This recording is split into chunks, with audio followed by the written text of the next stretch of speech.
প্রশ্ন করবেন। আসসালামু আলাইকুম। ওয়ালাইকুম আসসালাম রহমতুল্লাহ বারকাতুহু।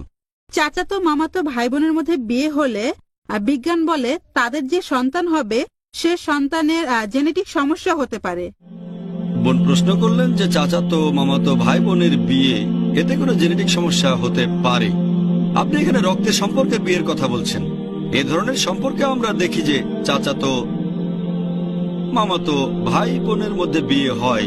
পবিত্র কোরআনের কথা যদি বলতে হয়, পবিত্র কোরআনের সূরা নিসা 4 নম্বর অধ্যায়ের 23 থেকে 25 নম্বর আয়াতে বলা আছে যে কাদেরকে বিয়ে করতে পারবেন না। কোরআন বলছে বিয়ে করতে পারবেন না আপনার মাকে অথবা আপনার বাবা যেসব মহিলাকে বিয়ে করেছেন তাদের বিয়ে করতে পারবেন না। আপনার বাবার বোনদের, মায়ের বোনদের বিয়ে করতে পারবেন না। বিয়ে করতে পারবেন না নিজের আপন বোনকে, পারবেন না আপনার মেয়েকে। এরকম লিস্ট দেওয়া আছে। তবে এই লিস্টে মামাতো চাচাতো ভাই বোনের উল্লেখ নেই।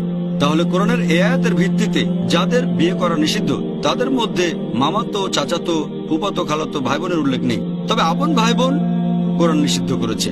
বর্তমানের বৈজ্ঞানিক গবেষণা বলে যদি রক্তের সম্পর্কের মধ্যে বিয়ে হয়, একেবারে আপন ভাই বোন, মা ছেলে, বাবা মেয়ে, তাহলে সম্ভাবনা থাকে, অনেক সম্ভাবনা জেনেটিক সমস্যা হওয়ার। মামাতো চাচাতো ভাই বোনের ক্ষেত্রেও এই সম্ভাবনা থাকে, তবে সম্ভাবনাটা অনেক কম। যদি আপনি একেবারে অপরিচিত কাউকে বিয়ে করেন সেখানেও সম্ভাবনা থাকে, তবে সম্ভাবনাটা কম। চাচাতো মামাতো ভাই বোনের ক্ষেত্রে এই সম্ভাবনাটা আপন ভাই বোনের ক্ষেত্রে চেয়ে অনেক কম থাকে। আপন ভাই বোন, মামাতো বা চাচাতো ভাই বোনের ক্ষেত্রে অপরিচিত কারোর সাথে বিয়ের তুলনায় সম্ভাবনা বেশি থাকে, তবে আপন ভাই বোনের সাথে তুলনা করলে সম্ভাবনাটা কম। আর বৈজ্ঞানিক গবেষণা বলছে এভাবে যদি বিয়ে দিতে থাকেন সব কাজিনদের মধ্যে, বাবা মা কাজিন, তাদের ছেলে মেয়ে কাজিন বিয়ে করলো, তাদের সন্তানরাও কাজিন বিয়ে করলো। কিছু কিছু সম্প্রদায়ের ভেতর এরকম দেখা যায়।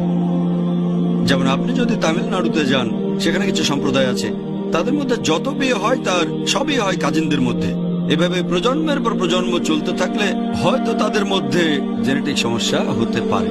এটা বাদে সাধারণভাবে একবার বিয়ে হোক অথবা দুইবার, সেক্ষেত্রে সম্ভাবনা কম। এটা আসলে একটা কালচার, ইসলামিক নিয়ম না।